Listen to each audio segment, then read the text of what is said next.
The morning air in the rolling hills of Washington state was sharp and invigorating, the kind that makes you pause and appreciate the quiet before the world wakes up. I was on my back porch, sipping black coffee, watching the first light filter through the dense evergreens that surrounded my secluded cabin. It was the home I'd poured my soul into after Dad's passing, every log hewn, every beam placed with my own calloused hands during those raw months of grief. This place was my anchor, far from the chaos of Seattle where I served as governor. No staff, no security detail on my days off. Just peace. Then came the rumble. Heavy trucks grinding up my gravel driveway, engines snarling like predators closing in. I set down my mug and stepped around front, heart picking up speed. 3 rigs pulled up, one hauling a massive excavator, crew in hard hats spilling out like they owned the dirt under my feet.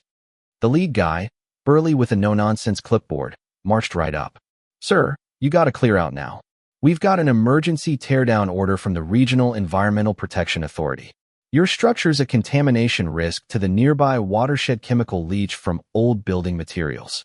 I glanced at his papers. Official-looking seals, signatures, but something was off, the font slightly uneven, paper too flimsy for real government stock. Regional Environmental Protection Authority?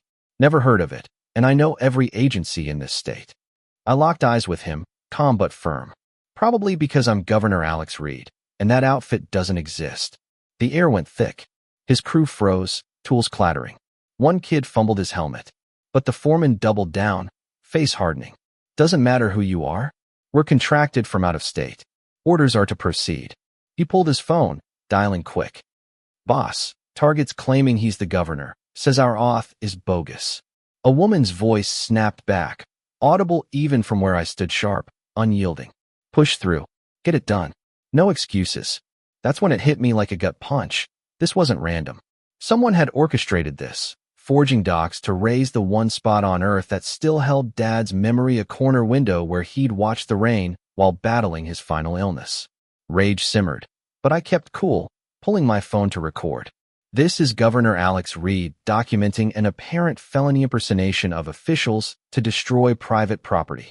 I panned to the crew, the fake papers, the machinery humming ominously. The foreman lunged for my phone. "Turn that off." But I held firm, dialing state police. "Send units to my rural residence ASAP. Fraud in progress." Neighbors started arriving, word spreads like wildfire in these hills. Old Mrs. Jenkins screeched up in her beat-up Jeep, blocking their exit, phone out, recording too. "Alex, what the hell?" she barked, all 5 feet of her storming the foreman. "You idiots know you're messing with the governor? And even if not, you can't bulldoze folks' homes on phony orders." More locals piled in, phones blazing, turning the scene into a standoff. The sheriff's deputies rolled up 20 minutes later, led by Deputy Lopez, who I'd coordinated with on state ops.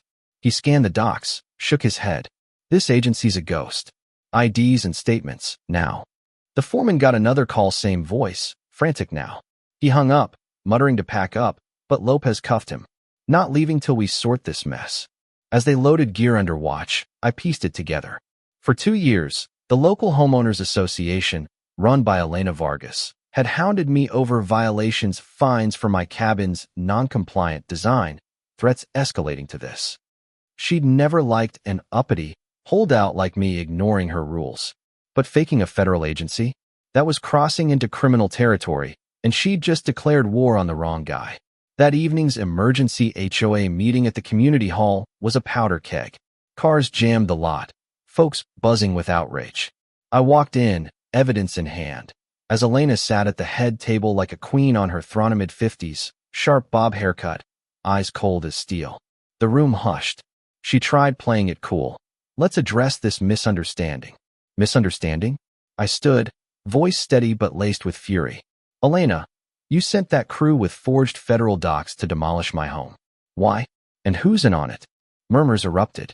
She gripped her gavel, denying everything. But I played the recording, her voice clear. "Finish it or no pay." Faces paled. Daniel Hayes, the HOA lawyer at the end of the table, sweated bullets. "Daniel, you vet these papers?" He stammered, admitting he'd advised based on Elena's info.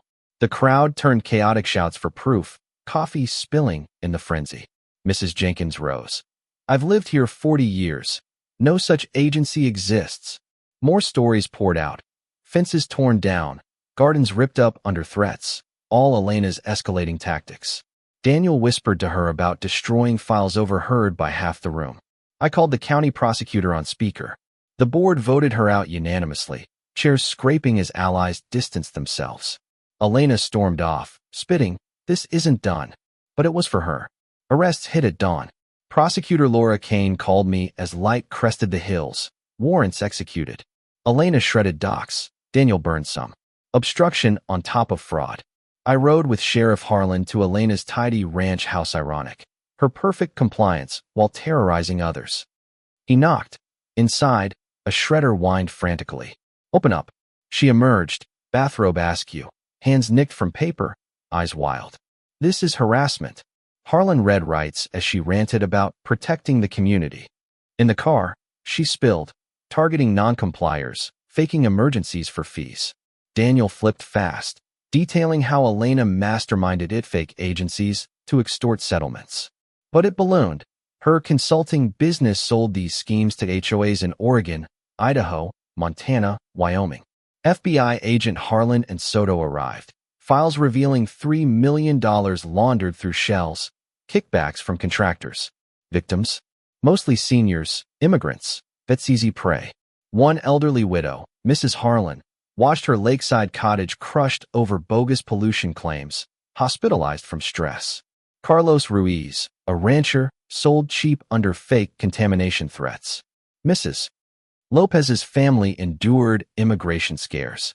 Environmental fallout was catastrophic. Illegal teardowns poisoned streams, wrecked habitats for endangered salmon, contaminating water for thousands.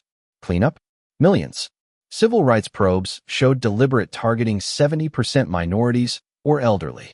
Class action swelled to 95 families, damages soaring. Indictments dropped like hammers. Elena on 47 counts RICO, fraud, rights violations. Daniel cooperated for a lighter hit. Trial was electric, packed courtroom humming with tension. Prosecutor Kane opened. This woman weaponized fear, forging government power to shatter lives. Evidence piled up, recordings, ledgers, Elena's trophy, photos of rubble. Victims testified, voices cracking Mrs. Harlan's quiet fury. "She stole my husband's legacy." Daniel's cross-exam shredded Elena's denials. She knew it was fake from day one. Defense crumbled. Jury deliberated 2 hours. Guilty on all. Elena collapsed, shackled away. Sentencing: 15 years federal time, $15 million restitution, assets seized including hidden offshore millions. Daniel got probation, disbarred forever. Reforms followed: Federal HOA Oversight Act, state hotlines for fraud reports, communities healed stream cleanups, memorial parks where victims planted trees symbolizing resilience. My cabin stood stronger, Dad's window framing sunrises that now felt like victories. But the scars linger. Elena's empire exposed how power corrupts, preying on trust. As I sip coffee on that porch, I wonder, how many more schemes lurk in shadows? What do you think? Should HOAs have demolition powers at all, or are they just legalized bullying? Would you risk everything to fight a corrupt system, or pay up to avoid the hassle? And if fake authorities showed at your door, fight or flee? Drop your hot takes below, hit like if this fired you up, and subscribe for more real-life battles against the odds.